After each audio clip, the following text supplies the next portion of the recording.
Halo guys, Assalamualaikum warahmatullahi wabarakatuh. Welcome back to my YouTube channel. Kembali lagi ke channel aku, Ridi Ciani.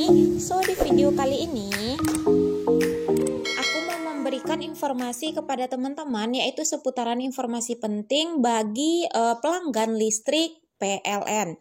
Nah, di sini ada skema baru untuk bantuan subsidi listrik di tahun 2022. Bantuannya yaitu berupa uang tunai dan juga ada voucher. Nah, berikut ini kita akan membahas tentang seputaran kriteria bagi penerima skema baru bantuan subsidi listrik untuk tahun 2022. Dan sebelum kita masuk ke pembahasannya, bagi teman-teman yang baru menemukan channel YouTube aku, jangan lupa untuk tekan tombol like, komen, and subscribe channel YouTube aku agar aku makin semangat bikin videonya. Terus teman-teman juga bisa tahu informasi terbaru, terupdate seputaran bantuan-bantuan sosial seperti Kartu Prakerja, BPUM UMKM, PNM Mekar, BLT, BST, dan bantuan-bantuan sosial bermanfaat lainnya di channel YouTube aku.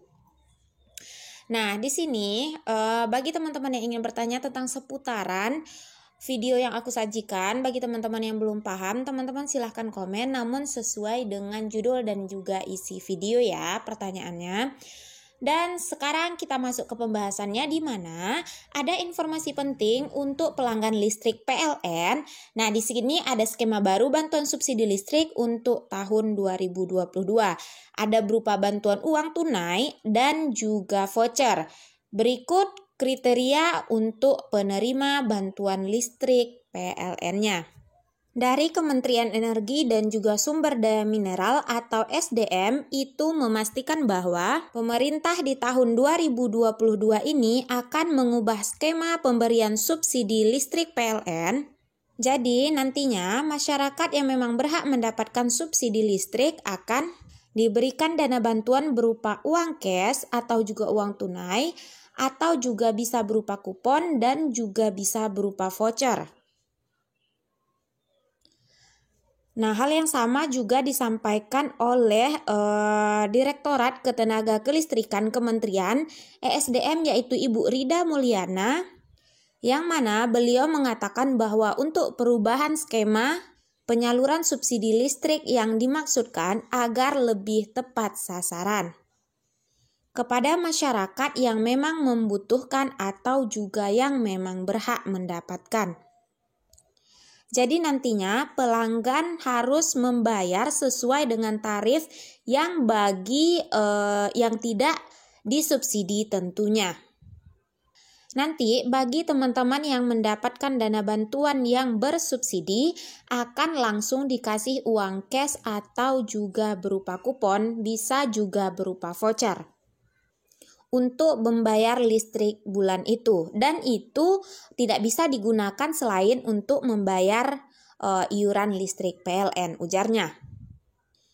Nah, beliau menyampaikan dalam konferensi pers di hari Selasa tanggal 18 Januari 2022 kemarin.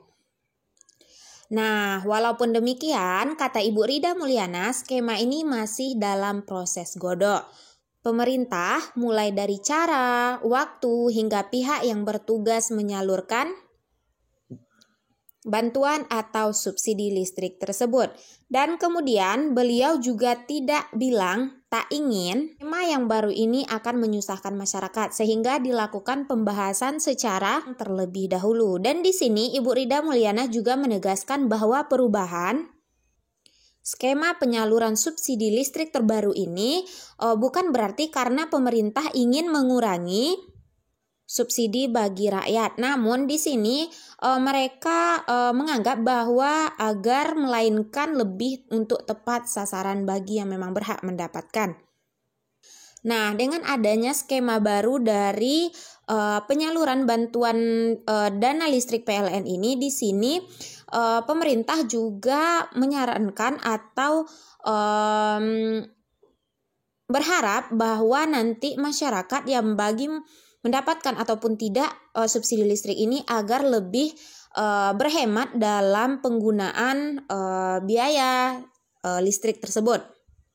Nah, misalnya contohnya efisiensi untuk lebih berhemat dalam penggunaan daya subsidi listrik, yaitu nanti masyarakat akan diberikan pemerintah yaitu berupa uang cash senilai Rp200.000 untuk membayar listrik, dan jangan sampai nanti dibelikan untuk rokok atau juga yang lainnya bagi penerima subsidi listrik PLN ini. Nah, itulah fungsi dari tadi untuk bagi pengguna lebih untuk menghemat daya subsidi listrik agar mendorong listriknya tidak naik. Di sini bagi teman-teman semuanya ada perbedaan tentang skema penyaluran bantuan subsidi listrik di tahun 2022 ini. Kalau di tahun-tahun sebelumnya untuk penyaluran bantuan subsidi listrik diberikan kepada semua pelanggan dengan daya listrik 450 volt dan juga 900 volt untuk diskon 50%. Nah, di akhir tahun 2021 kemarin itu pemerintah mengurangi jatah diskon bagi pengguna 450 volt itu berubah menjadi 50% pembayaran, sementara 25% bagi pelanggan 900 watt. Nah, untuk proses penyaluran bantuan pelanggan subsidi listrik PLN di tahun 2022 ini tidak hanya melihat dari pelanggan dengan daya 450 volt dan juga 900 volt, namun juga nanti akan dilihat apakah teman-teman itu terdaftar dalam data DTKS, yaitu data terpadu kesejahteraan sosial. Nah, di mana kita ketahui bahwa data yang ada di DTKS tersebut itu merupakan data yang 40% masyarakat miskin yang ada di Indonesia. Nah, di sini Ibu Rida Mulyana saat ini sedang berproses atau sedang menunggu tentang data di pembaharuan DTKS terbaru dari Kementerian Sosial.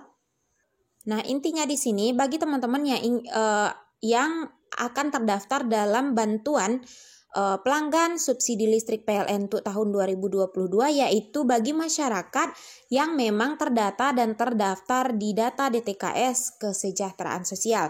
Jadi bagi teman-teman yang kemarin dapat dana bantuan subsidi listrik untuk tahun 2021, yaitu bagi pelanggan 450 volt dan juga 900 volt.